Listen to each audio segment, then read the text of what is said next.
Hello citizens, Councillor Gian-Carlo Carra here, Ward 9 TV Light. This is back-to-back Bridge episodes.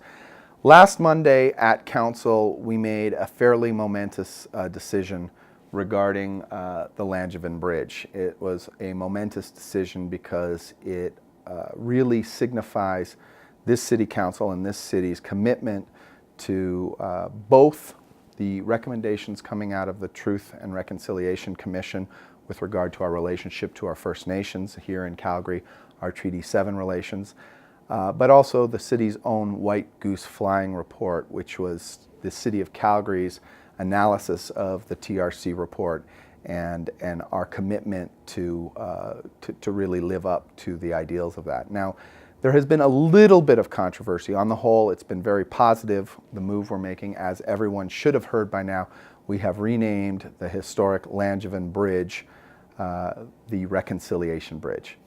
I want to say a couple things about that, sort of to just give my narrative on it. The first, I think, important piece of narrative is that for me, this conversation started shortly after the Truth and Reconciliation Commission released its report, and Langevin was one of the few people who was specifically called out in the report in terms of the role he played as an architect of the residential school system. There are a lot of people who have made the very, I think, salient point that back in the day, no matter how good a person the individual was, who is now considered, a historic figure that Canadians celebrate, there was a tremendous component of racism to that individual, and that was just a result of the time. And if we start getting rid of people's names on buildings and on structures because they were racists, where does it end? Because everybody was. I understand that argument, and that was an argument that really sort of characterized those first conversations about the Langevin Bridge that took place on social media well over a year ago now. And I really take credit from, I think, our local master of all things history, Harry the historian, who weighed in that, Langevin was one of the architects, he was one of the enablers. And then there's some other things. And the other thing is that the Langevin Bridge was actually named, the original Langevin Bridge was not the bridge that's there today. The bridge that's there today, I think, was put up in 1907.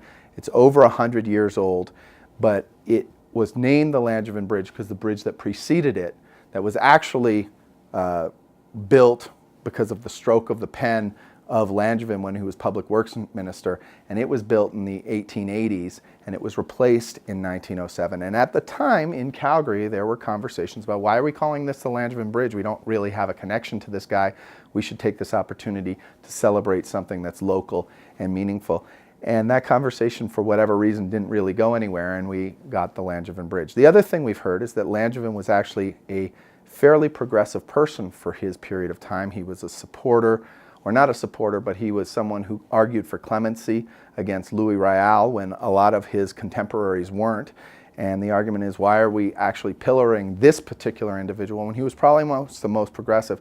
And my response to that is, if he was that progressive and we were able to bring him into this day and age and he were to understand his legacy with all its good and all its bad, I'd like to think that he was the type of person who would say, yeah, by all means, let's do this. We're not abandoning Langevin. We are acknowledging his contribution to our history and understanding the challenges associated with that as per the recommendations of Truth and Reconciliation. I think the idea of Reconciliation Bridge with our Treaty 7 relations on Memorial Drive, bridging into our city that we are committed to work on and with together, is a very powerful symbol, and I support that totally. And it was ultimately with the endorsement, the enthusiastic endorsement of the elders, that we made this decision, and I'm very proud and happy of it, and I hope Calgarians